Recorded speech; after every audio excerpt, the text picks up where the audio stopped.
when lost and having somebody driving right up my tailgate, and to be honest with you, I was not totally sure where the road turned.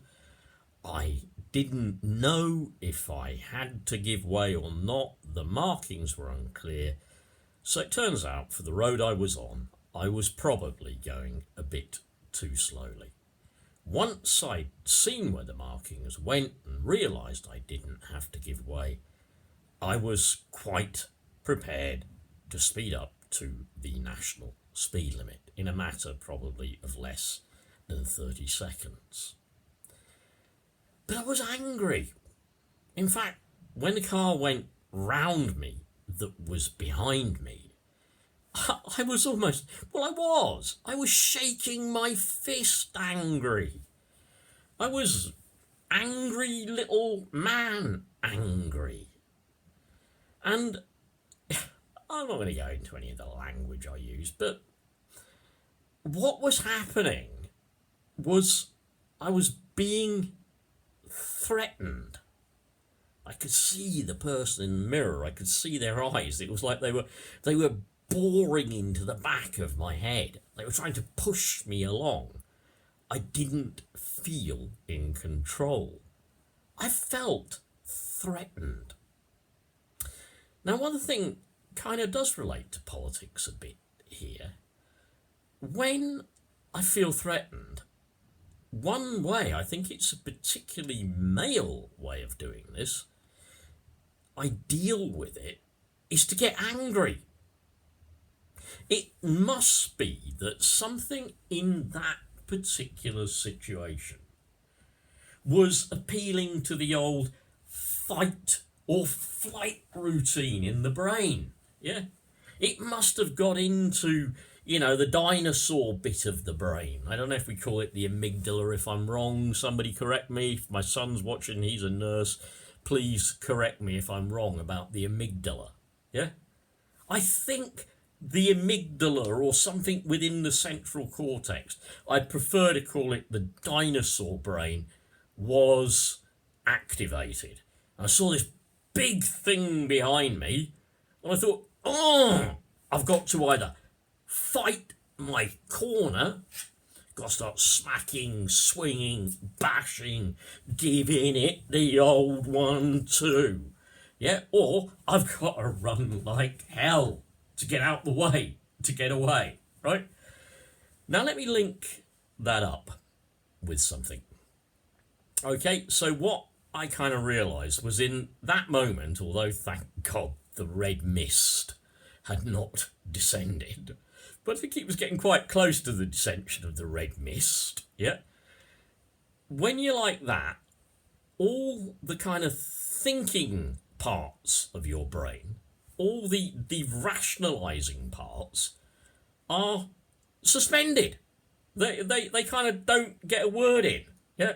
Even the bits that are to do with safe driving, honestly, they don't get a word in. They fly out with the exhaust gas, or if you've already got the window down, they fly out the window with the abuse.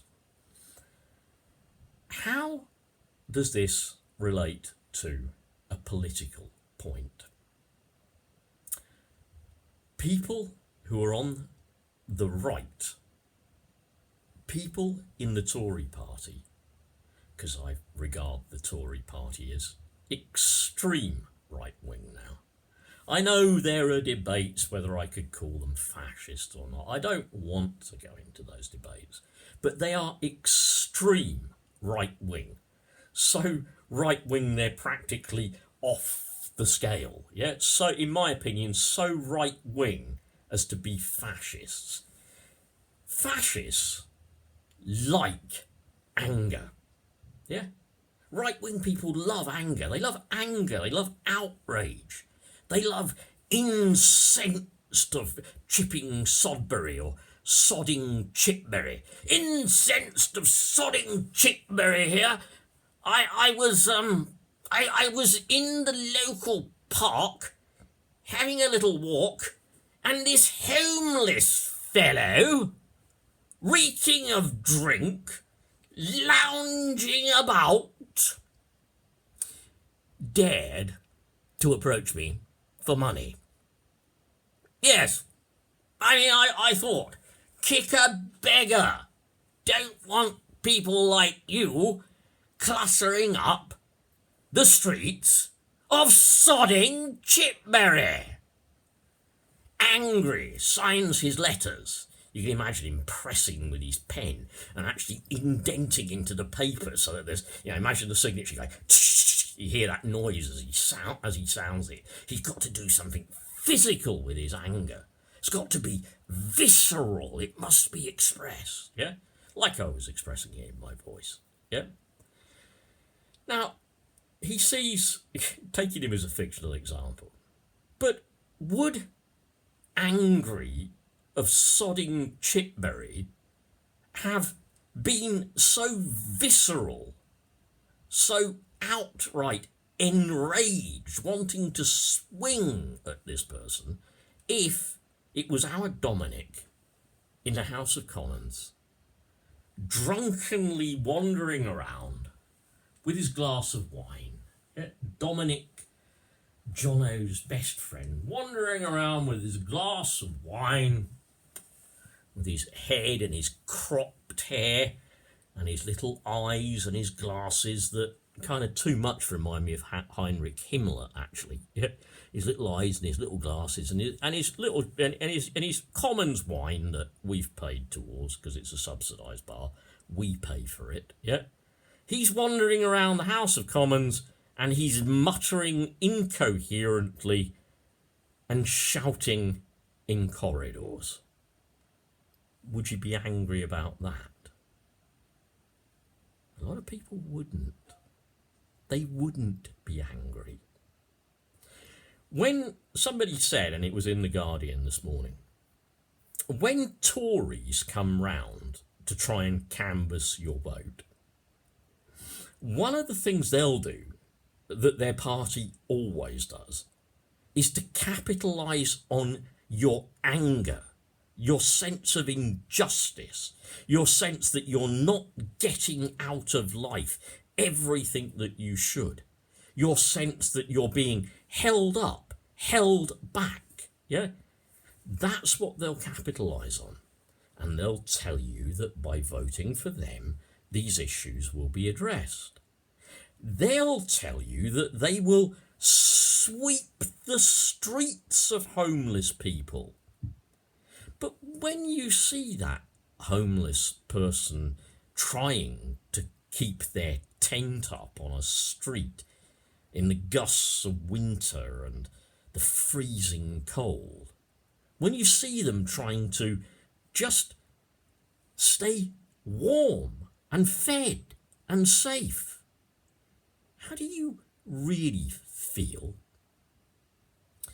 Do you feel the disintegration of our communities that has allowed that to happen? Or do you feel instantly the desire to kick them aside, sweep the streets, stop making the place look untidy, and just get rid of these homeless, drug-taking scroungers? Many homeless people do have drug problems. Many people who are homeless do have alcohol problems. Many of them have had relationship problems and whatever. But do you want to take the Tory reaction is not get at the root cause of the problem, but the reaction is an angry boot, an angry slap, a reactionary thing.